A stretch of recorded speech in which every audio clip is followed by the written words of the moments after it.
Buenos días. Aprovechamos este espacio entonces para pensar un poquito más nuestra historia, de dónde venimos. A mí me hicieron la pregunta que el pastor comunicó aquí sobre por qué celebramos la Reforma Protestante si en verdad no es parte directa de nuestra historia. Pero también quisiera responder un poco a esa pregunta porque de pronto a alguno de ustedes les surge. Yo quisiera decir que lo que tratamos de hacer nosotros aquí es lo que trató de hacer la iglesia primitiva con el judaísmo. Entonces, la iglesia primitiva o los apóstoles procuraban comunicarle a los judíos que toda la historia del judaísmo, del Antiguo Testamento, también hacía parte del cristianismo. Lo que tratamos de hacer nosotros aquí es decir que la Reforma Protestante también es parte de nosotros, que no somos iglesias reformadas, más bien somos iglesias pentecostales con unos matices un poco diferentes a la iglesia del siglo XVI. Pero en términos generales también es parte de nuestra historia y estoy convencido que si eso no hubiese pasado, quizá nosotros no estuviéramos aquí celebrando la fe de la manera en que la celebramos. Entonces quiero aprovechar este espacio para hablar sobre los abusos de la iglesia.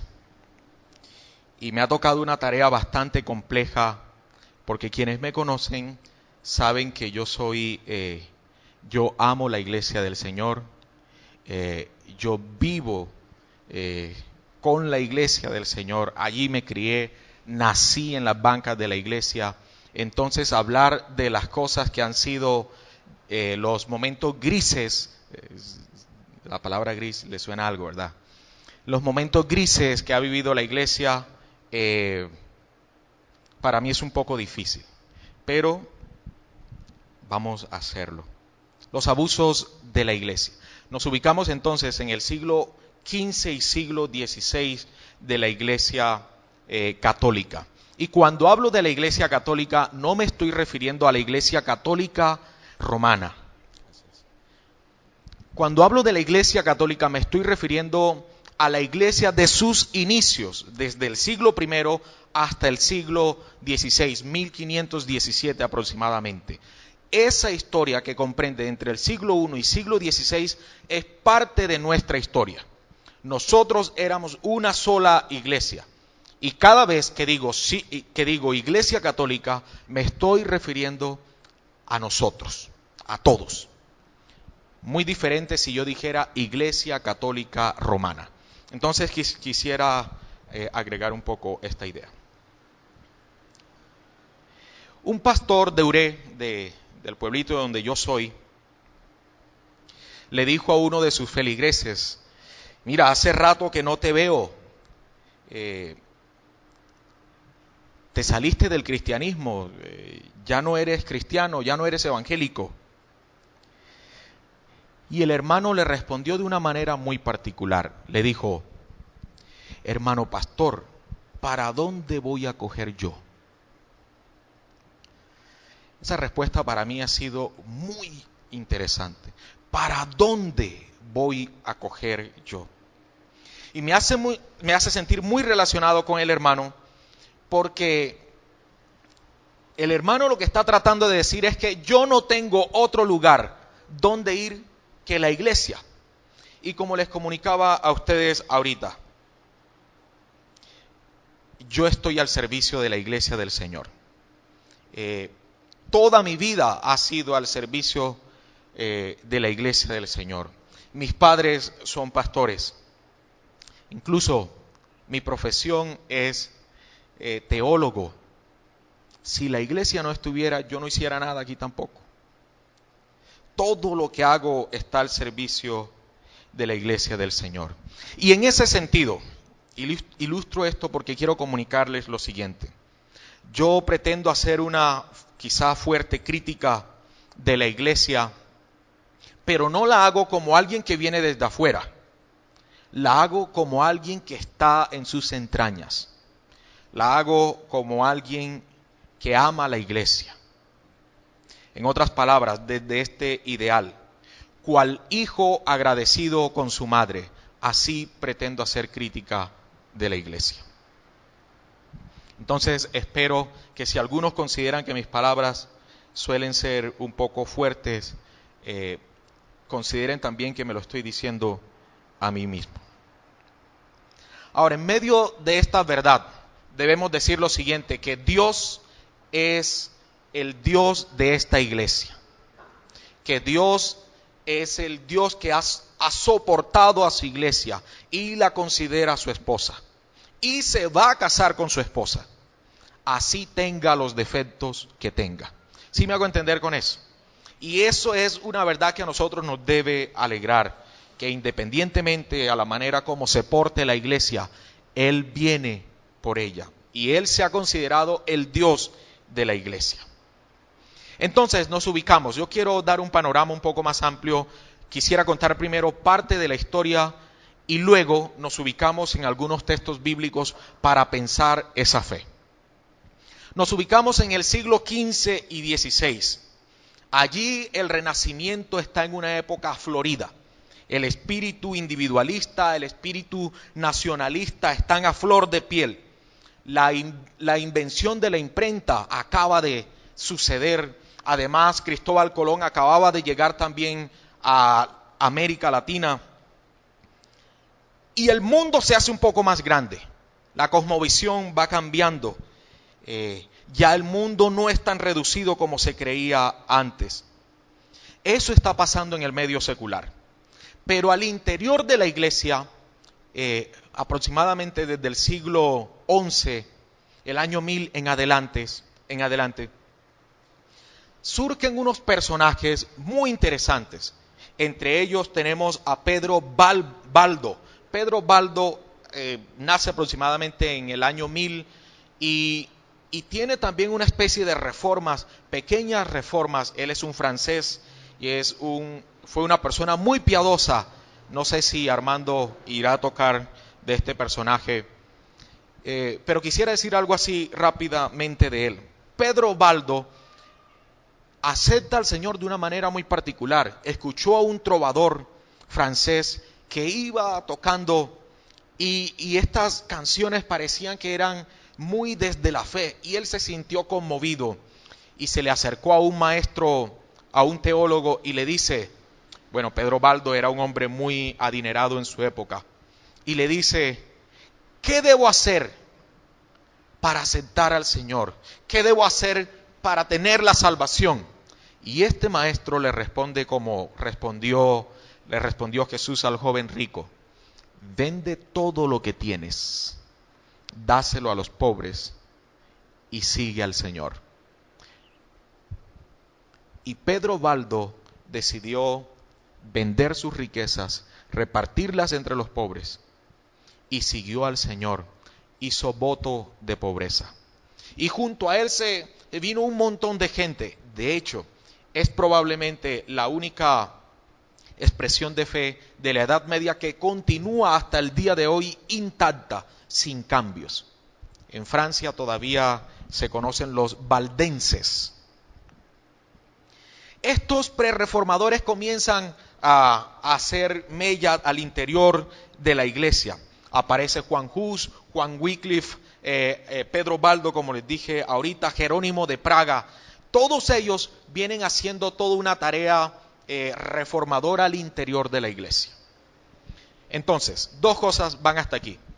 Lo que está sucediendo secularmente, el espíritu individualista, el espíritu renacentista, la imprenta, se conoce América, y por otro lado, al interior de la iglesia, hay unas reformas que se van haciendo, porque han pasado cosas al interior de la iglesia.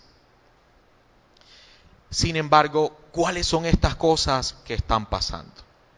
¿Cuáles son estos abusos de los cuales está viviendo la iglesia? Entonces, permítanme presentarles algunas de estas ideas. Pero no sin antes dar una sentencia más. Quiero decirles a ustedes, los que están interesados en la historia, los que hacen análisis de la historia, yo esto me atrevo a sostenerlo donde sea, es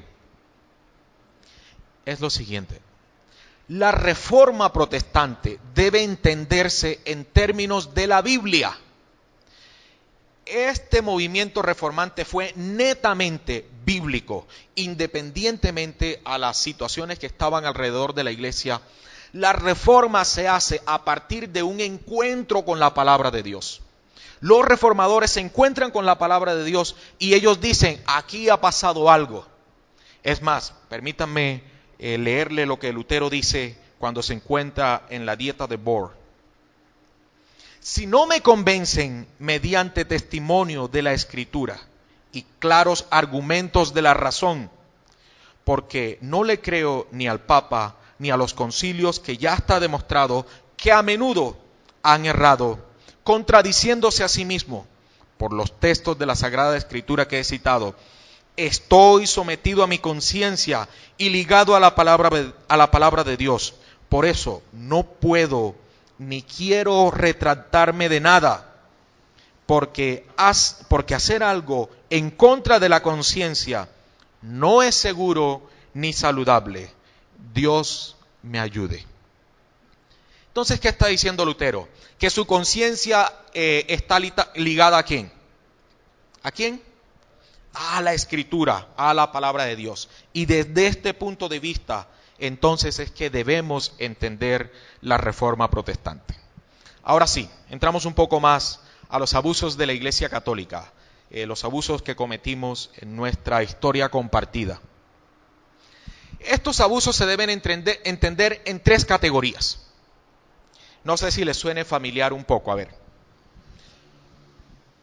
Una de estas categorías es el tema de las finanzas, tema de dinero. ¿Les parece un poco conocido? Segunda categoría, cargos eclesiásticos. ¿Les suena un poco? Y tercero, dispensaciones. Y quiero explicar un poco estas tareitas. Porque lo que tenemos nosotros aquí es que estas tres cosas están hiladas por dos cosas muy particulares. Una, la economía. Una que tiene que ver con el dinero. Y la otra, no más ni menos, tiene que ver con el poder político. Dos cosas que van muy ligadas con los abusos que había cometido la iglesia en su época. Una tiene que ver con el dinero y la otra tiene que ver con el poder político. Entonces, ¿cuáles fueron estos abusos que están ligados con el dinero? El primer abuso se le conoció como las anatas. Las anatas. Era la práctica en que el obispo recientemente encargado de un lugar específicamente, debía darle a Roma todos los ingresos económicos durante un año completo. Entonces imagínense eso. Entonces Roma le decía a un obispo, yo quiero encargarte a ti de tal lugar, pero todos los ingresos económicos que lleguen a este lugar por un año completo, nos los debes dar a nosotros. ¿Cuánto dinero debía estar para que Roma se interesara de eso?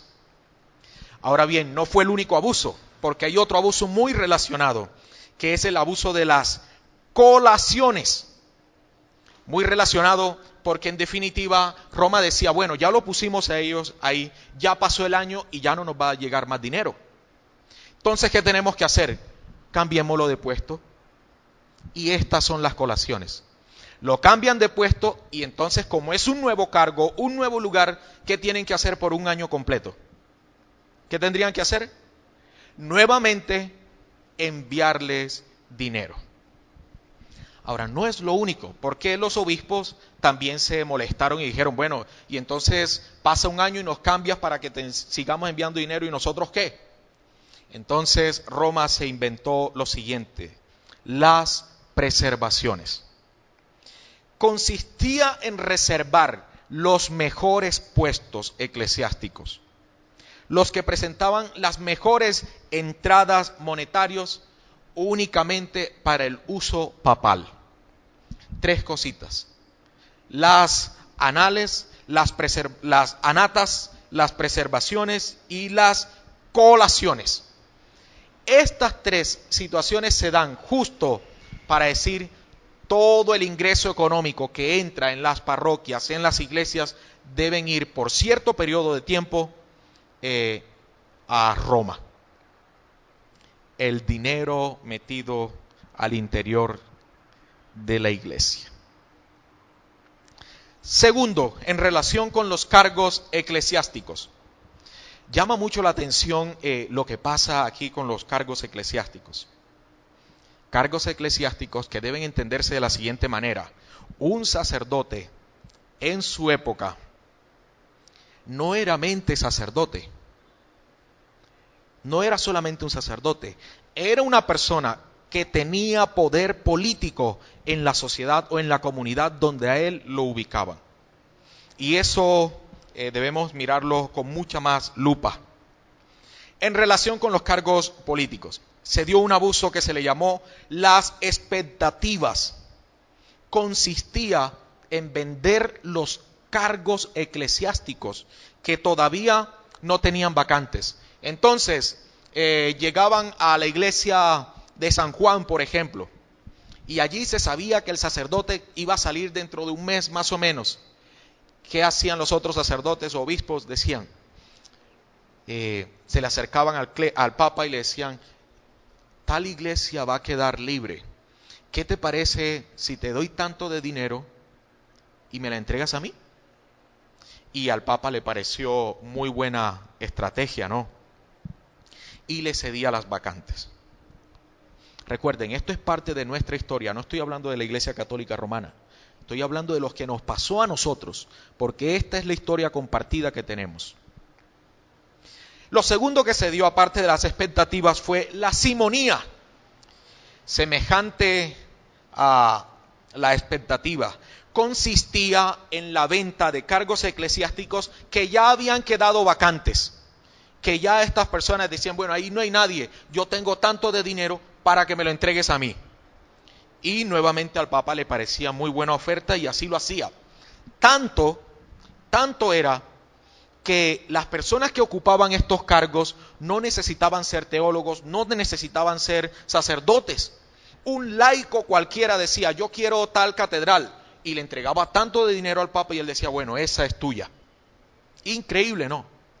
Cómo el dinero estaba afectando las decisiones eclesiásticas. Un cuarto abuso en cuanto al tema de político es el nepotismo que se daba dentro de la iglesia. No solo se da dentro de los grupos políticos. A ver, los que están aquí, ¿qué es nepotismo? Que se le entregan cargos a la familia, ¿verdad? Cargos políticos y en este caso cargos eclesiales. Entonces tenemos por lo menos la historia de un papa que le entregó a su sobrino de 14 años, le entregó un puesto de cardenal, no más de 14 años, porque le parecía pues que esto debía ser hereditario. Yo pienso mucho en esta situación porque mi papá tiene una iglesia, ¿no? Sí, se lo imaginan. Y él me puede decir a mí, mijo, ¿te querías quedar con esta iglesia? ¿Te gustaría? Tú eres mi hijo. Sin embargo, aquí hay que pensar muchas más cosas, ¿no? Si es el Señor quien deja o quien quiere que yo sea el pastor de esa comunidad. No siempre sucede que si mi padre es pastor, yo tengo que ser pastor y quedarme con la iglesia de mi papá. También hay nepotismo dentro de nosotros.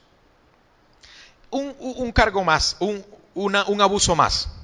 El pluralismo consistía básicamente en que una persona podía tener diferentes cargos o diferentes cargos eclesiásticos en una zona específica, no solamente con una iglesia. Vamos avanzando un poquito más. Yo sé que ustedes quieren que abramos la Biblia, ya lo vamos a abrir, pero necesito que ustedes tengan en cuenta esto que les estoy comunicando. Ahora, uno se pregunta, todo esto que está pasando en la iglesia, donde se vende un cargo eclesiástico al mejor postor. ¿Será que esto pasa el día de hoy? Les voy a contar una pequeña historia y no voy a ahondar mucho en ella, pero a mí me pareció sorprendente que en nuestra época he escuchado historias de pastores que han vendido la iglesia, que le han dicho a un pastor, lo han llamado, mira, tengo una iglesia de 1000 miembros, te la vendo. ¿Pueden creer? ¿Cómo es posible que esto suceda? ¿Cuánto cuesta una iglesia? ¿Cuánto cuestan los miembros? Y esto sí que verdaderamente es triste. En relación con la feligresía, dos cosas suceden en esta época del siglo XV y siglo XVI. En el Concilio IV de Laterano se da algo muy particular. Se considera el sacramento de la penitencia. El sacramento de la penitencia, ustedes conocen muy bien de eso, todos sabemos en qué consiste la penitencia y qué cosas debían suceder. Habían casos muy particulares, ustedes saben que las penitencias en algunos casos se cumplían si uno hacía cierto peregrinaje, si uno caminaba tanto tiempo de tal modo. Pero sucedió algo dentro de la iglesia, y es que habían personas que habían quedado cojas, y algunos habían quedado mochos. ¿Y cómo iban a caminar tanto tiempo? Entonces a la iglesia se le ocurrió algo, y era el banco de méritos. ¿Alguien ha escuchado del banco de méritos? Básicamente el banco de méritos era el siguiente: que Jesús con su obra había hecho muchos méritos, muchas obras buenas que podían estar depositadas allá, dispuestas para nosotros. Que la Virgen María había hecho tantas obras buenas que también podían estar depositadas en un lugar, y esas obras servían para nosotros. Y no solo estos dos, sino también los que eran santos. Ellos también habían hecho buenas obras, y todas estas buenas obras estaban en un lugar específico. Así que el que le ponían una penitencia y no podía pagarla en ese sentido con una obra especial como un peregrinaje, porque podía morirse antes de cumplir la penitencia, le decían, bueno, no haga esa penitencia. Esas obras, esas buenas obras ya están en un banco allá reservadas. Lo que necesitamos es que nos dé tanto de dinero, y con eso es suficiente. Y esto es lo que está viviendo la iglesia en su época. Estos son los abusos que se están viviendo en la iglesia, se estaban viviendo en la iglesia. A esto se le conoció como la venta de indulgencias. ¿Qué era la venta de indulgencia? Era la práctica en la que a través del dinero o bienes se obtenía el perdón de los pecados y beneficios celestiales. A través del dinero se obtenían algunos beneficios. ¿Se parece algo hoy? Juan Tetzel era uno de los grandes predicadores de aquella época terrible.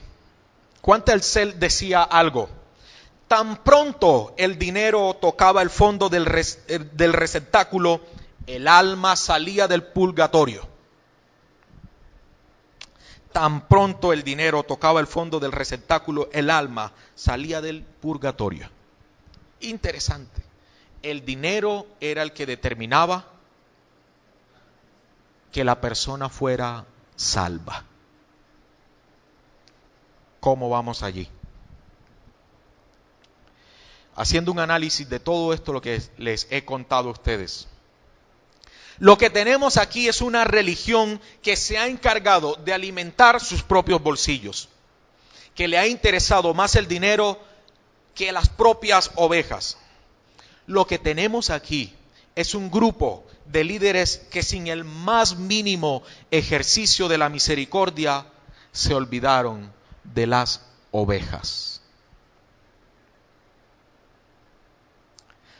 A todo esto hay que preguntar, ¿y qué pasó con la pastoral?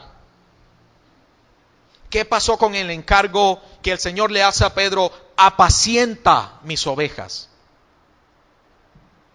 ¿Qué pasó con la ayuda al necesitado?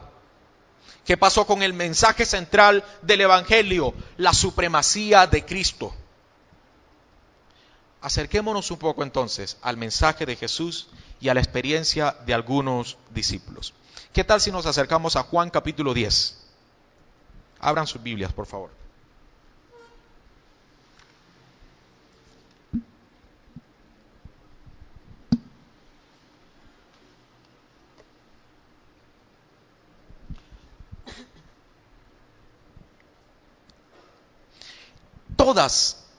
Todos estos abusos que se dan al interior de la iglesia, finalmente deben observarse a la luz de la Escritura. Porque es a la luz de la Escritura donde estas cosas se pueden confrontar y donde los reformadores y la reforma protestante halló la gracia. Juan capítulo 10, versículo 10. ¿Tienen sus Biblias allí? Ok. Lo que Jesús está citando es el capítulo 34 de Ezequiel. Y es muy interesante porque quiero leerlo, versículo 7. Volvió pues Jesús a decirle: de cierto os digo, yo soy la puerta de las ovejas. Los que antes de mí vinieron, ladrones son y salteadores, pero no lo oyeron las ovejas. Yo soy la puerta.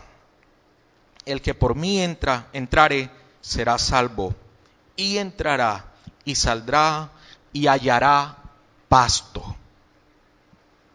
El ladrón no viene sino para hurtar y matar y destruir. Yo he venido para que tengan vida y para que la tengan en abundancia. Y el versículo 11 es muy interesante. Yo soy el buen pastor. El buen pastor da su vida ¿por quién? Por las ovejas. Jesús cita a Ezequiel, donde Ezequiel lanza unas profecías en contra de los líderes religiosos de su época. Y es Jesús aquí citando nuevamente esta profecía, y frente a los líderes religiosos de su época, Jesús va a decir esto: que Él le daría alimento a sus ovejas. Alimento que sería la palabra. Que Él es la puerta por donde entrarían las ovejas, no el obstáculo donde ellas quedarían fuera.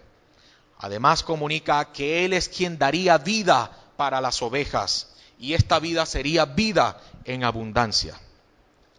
Y no menos, la tarea pastoral de Jesús se halla calificada en su máxima expresión, porque su vida está en favor de las ovejas, no lo contrario. En otras palabras, Jesús dice: ustedes pueden calificar la pastoral mía en tanto que verán que yo doy la vida por las ovejas.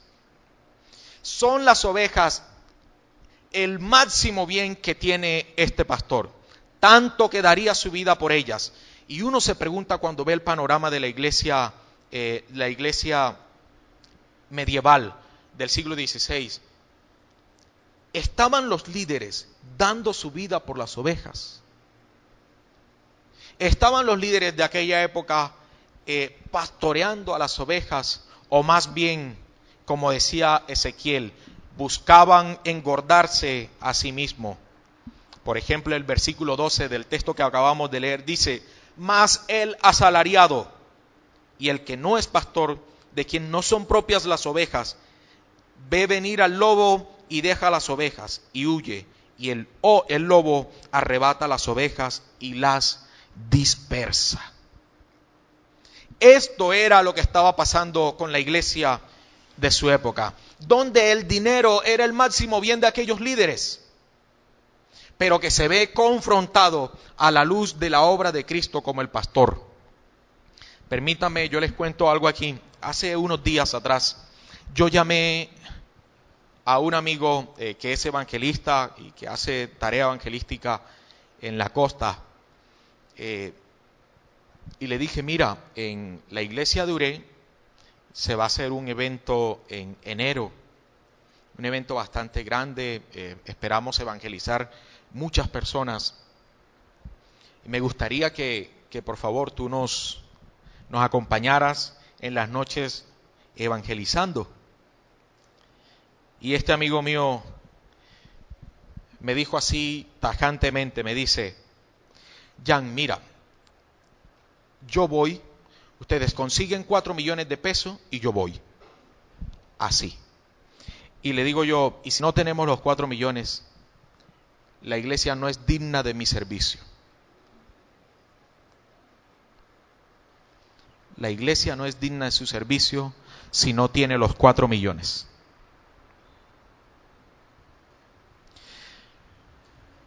Mi respuesta fue, muchas gracias, hermano salteador. Después me tocó llamarlo a pedirle perdón por la manera en que lo dije, pero se lo dije.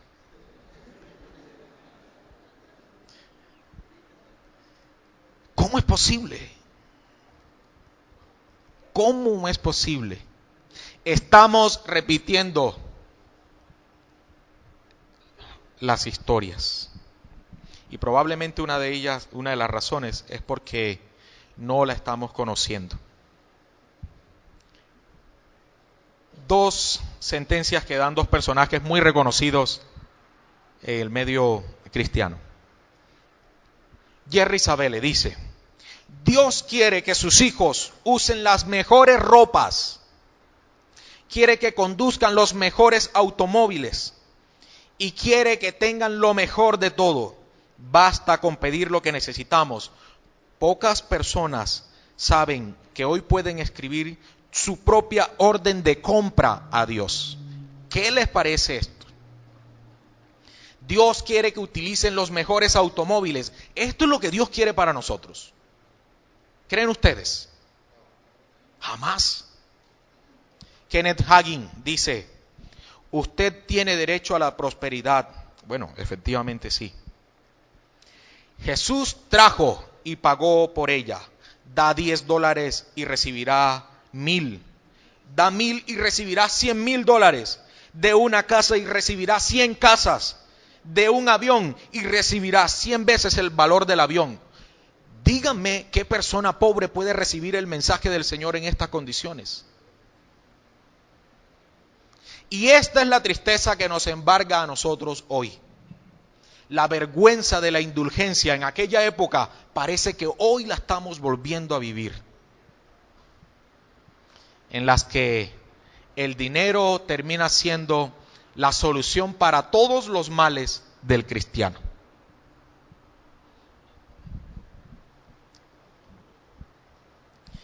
Ahora, esto en términos del dinero. El Señor reprende esta manera de entender la fe, pero también reprende una manera muy particular de entender la política. Y vamos a acercarnos al capítulo 10 de Marcos, por favor. En estos tiempos, ¿verdad? Muy interesante acercarnos a estos textos. Capítulo 10, versículo 42.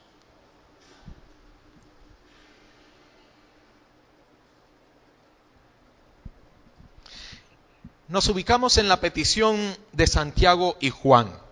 Santiago y Juan le hacen una petición muy particular a Jesús. ¿Recuerdan cuál es? Que uno se siente a la derecha y el otro se siente a la izquierda. No más, no están pidiendo nada. Y ahora ellos están pensando, ¿saben ustedes? ¿Dónde estaban pensando ellos? Que Jesús se iba a sentar ¿dónde? En un trono, efectivamente. Piensan que Jesús se va a sentar en un trono. No sabían ellos que si el Señor acepta eso, quizá ellos terminan siendo los dos ladrones que están a la derecha y a la izquierda de Él. Pero Jesús no acepta la propuesta. Jesús no la acepta y contrario a eso comienza a enseñarles una manera diferente de entender la fe y aún en relación con la política. Versículo 42, miren lo que dice. Sabéis que los que son tenidos por gobernantes de las naciones, ¿qué pasa? Se enseñorean de ellas y sus grandes ejercen sobre ellas potestades. Versículo 43.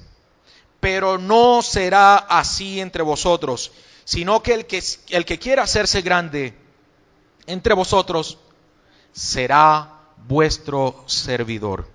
Y el que de vosotros quiera ser el primero será siervo de todos.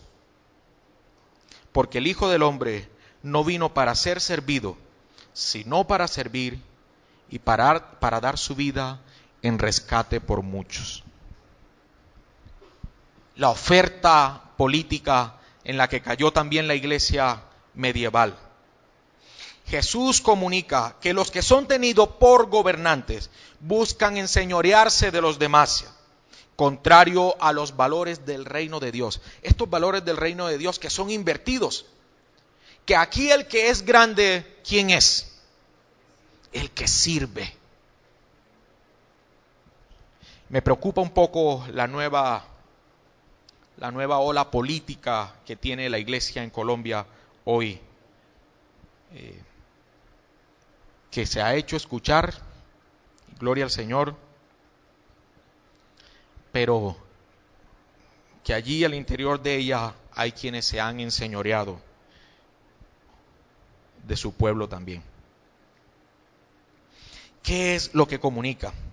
La iglesia del siglo XXI, lastimosamente, y no pretendo generalizar, pero sí muchas de las iglesias del siglo XXI han olvidado la tarea. Es la tarea de que nosotros servimos. Nosotros no estamos para que nos sirvan a nosotros. En muchas ocasiones consideramos que entonces el camino a la grandeza es el servicio. Pero cuán errado estamos, porque ya el servicio en sí mismo es la grandeza. Y a eso es lo que nos ha llamado el Señor. Entonces, frente al poder político, no quiero decir que la iglesia no debe hacer su análisis político, su análisis de la sociedad. Efectivamente, lo deben hacer y algunos de ustedes saben que yo vivo muy activo también en Facebook escribiendo. Y también en mi trabajo lo hago. Que hay un ejercicio político, pero en este ejercicio político lo que debe primar es el servicio a los demás. El profesor Theo Donner, cuando observa el tema del cristiano en la política, dice: el cristiano en la política debe tener dos aspectos importantes. El primer aspecto es que sirva al Señor. En otras palabras, que ame al Señor a través del ejercicio político. Y segundo, que ame a la iglesia del Señor o que ame al prójimo a través del ejercicio político. Dios llama a la iglesia a que mejor sirva que ser servida. Y en esto último que tiene que ver con las indulgencias, mis hermanos, el abuso de la iglesia con el tema de las indulgencias en verdad fue vergonzoso. Vergonzoso. Porque la iglesia en su época creía que era solo a la luz del dinero que la iglesia, que los feligreses podían obtener beneficios de Dios. Y de esto hoy, en la iglesia del siglo XXI, nosotros en algunos sentidos, o algunas iglesias más bien, que se han acogido a la teología de la prosperidad, que está más interesada en el bien económico que en cualquier otra cosa que Dios pueda hacer integralmente en la vida de la persona. La teología de la prosperidad, que está más interesada en el bienestar económico que en la salvación integral de la persona, se ha desviado del mensaje y ha caído nuevamente en algunos abusos, donde el dinero termina siendo el bien que la iglesia debe buscar, más que a Dios. ¿Recuerdan ustedes Hechos capítulo 3?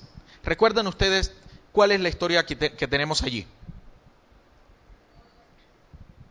El cojo de la hermosa, ¿sí o no? Y va Pedro y Juan. Pedro y Juan van hacia la oración que ellos tenían matutinamente. Y se encuentran allí a un cojo. Y este cojo mira a Pedro y Juan y le dice: dame una limosna, dame dinero. Y lo que Pedro y Juan le responden a este hombre es: no tenemos ¿qué? Dinero, no tenemos plata ni oro, pero ¿qué tenemos? El poder del Evangelio. Tenemos a Jesucristo y a ese es el que ofrecemos. Ustedes podrían imaginarse esa escena hoy, si la contáramos hoy a la luz de la teología de la prosperidad, donde el dinero es el todo. El cojo diciéndole a Pedro y Juan: quiero que hagas un milagro conmigo. Y Pedro y Juan diciéndole al cojo: ¿cuánto de dinero tienes para que yo te haga el milagrito a ti? Parece que esta es la manera en que están leyendo estos textos. Y la iglesia ha caído en estos abusos. Otra vez, me da miedo decir que es la iglesia porque no es toda la iglesia. Es un grupo selecto que hace estas cosas y que ha caído en estos abusos. Entonces, la invitación es otra vez a pensar, a repensar nuestra historia. Que no caigamos en estos abusos de poder político, que no caigamos en estos abusos relacionados con el dinero. Más bien que volvamos a la centralidad del Evangelio, que volvamos al mensaje de las Escrituras, allí donde nosotros finalmente nos hallamos completos. ¿Cuál es la invitación? La invitación es a revisar la historia. Yo quisiera invitarlos a ustedes a que, por más que esto se vea como un ejercicio académico, por más que se vea así como un ejercicio académico, no tengamos por poco esto. Porque la iglesia necesita amar a Dios con el entendimiento. Y esto que hacemos nosotros, por lo menos, esto es un desafío para los que predicamos aquí, el pastor lo sabe bien, lo que estamos predicando es un desafío para nosotros. Porque no es tan común enseñar de este modo. Porque hablar de historia y vernos a nosotros allí a veces suena tedioso, a veces se comunica tedioso, pero necesitamos volver a verla, necesitamos recordarla quizá para no caer ahí. Y aun cuando esto suena a un ejercicio académico, amamos al Señor con nuestra mente, con el entendimiento, amamos al Señor en el conocimiento de lo que ha pasado. ¿Y qué es lo que ha pasado? Que hemos tenido fallas, que hemos tenido en nuestra historia momentos grises, pero que Dios ha caminado con nosotros allí en medio de esta historia. Y que si hay algo por lo cual debemos glorificar a Dios, es que ha levantado personas a través de la historia para que su mensaje, su palabra todavía siga viva. Esa es una tarea que tenemos nosotros. Y el desafío de predicar historia también es un poco complejo. Una invitación más es que la iglesia debe replantearse cada vez que sea necesario, replantearse lo que está viviendo, sus prácticas de fe. La iglesia tiene que volver a verla y decirse cómo estamos viviendo la fe, pero verla en un espejo, en el espejo de la palabra de Dios, y verla también a la luz de la historia. Una historia en la que Dios no ha estado, no se desaparece, sino que está allí manejando los hilos. No estamos mirando la historia aquí para decir, mira lo que estos hombres hicieron. Más bien, estamos mirando la historia aquí a la luz de la palabra de Dios para decir, mira cómo Dios nos ha acompañado en esta travesía. Por lo tanto, ustedes que están aquí, que tienen su propio entorno histórico, sus familias, sus casas, sus hijos. ¿Cómo ustedes en esta historia también van a encontrar una manera de impactarla?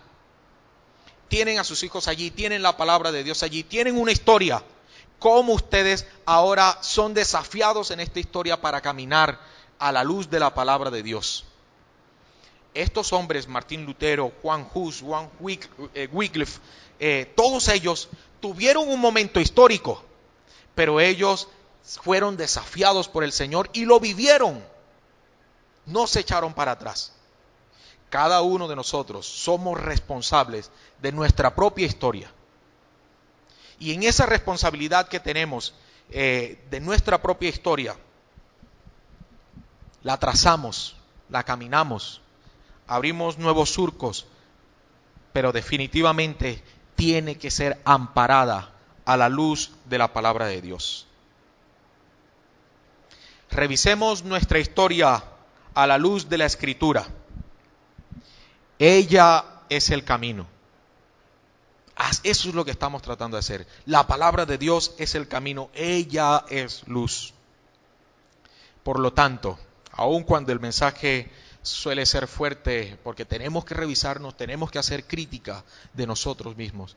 Y como decía el reformador, la iglesia reformada siempre debe estar reformándose. Siempre tiene que estar viviendo su fe, pensando su fe, para cada día ir construyéndose. Por lo tanto, mi hermano, mi oración y la oración a la que los invito a ustedes es que el Señor guarde esta iglesia. Que el Señor guarde esta iglesia, Palabra de Vida, que ha procurado estar sujeta a las Escrituras. A esta iglesia que ha procurado estar sujeta a la palabra viva, que es el mismo Señor que se ha declarado el Dios de esta iglesia, un Dios vivo para nosotros, que interviene en la historia y que nosotros somos interpelados por Él. Pónganse de pie un momentico, por favor, vamos a orar.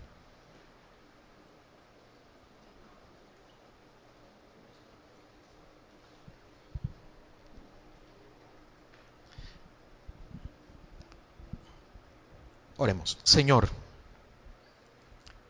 repasamos la historia con algo de crítica, donde también nos vemos reflejados en alguna circunstancia, donde percibimos los errores de su época,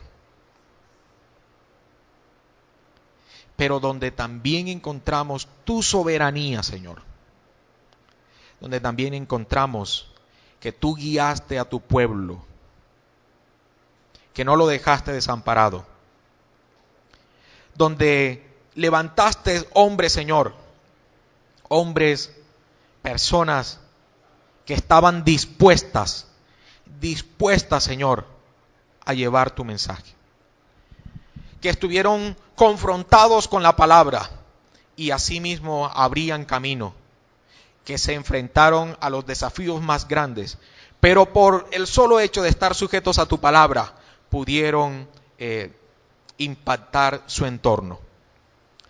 Nos acercamos a la historia, Señor, y allí nos encontramos críticamente. Pero, Señor, también recordamos que tú eres el Dios de esta iglesia que se suele ver en algunos sentidos imperfecta. Así la amas, así la has escogido. Y gracias porque somos tu iglesia, que aun cuando nos ves de este modo, no nos desechas. Nos tienes, Señor, agarrados de tu mano. Y nos llevas, Señor, a un próximo encuentro contigo.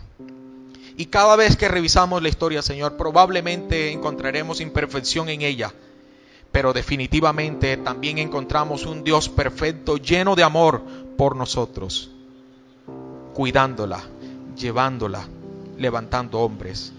Cuida a esta iglesia, Señor, de no caer en los abusos. Cuida al pastor, Señor. Cuida al grupo de líderes. Cuida a tu iglesia. Enséñanos cada día más la manera como tú pastoreabas. La manera como tú, Señor, te dabas a las ovejas.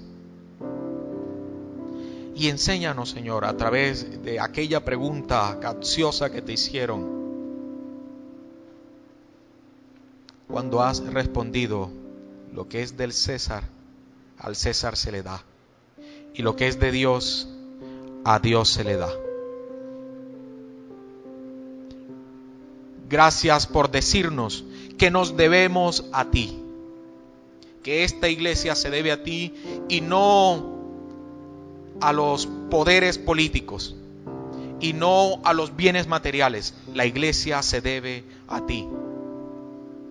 Porque somos tu imagen y a ti te pertenecemos. Toma todo este tiempo, Señor, para que podamos ser instruidos por ti. Gracias, Señor.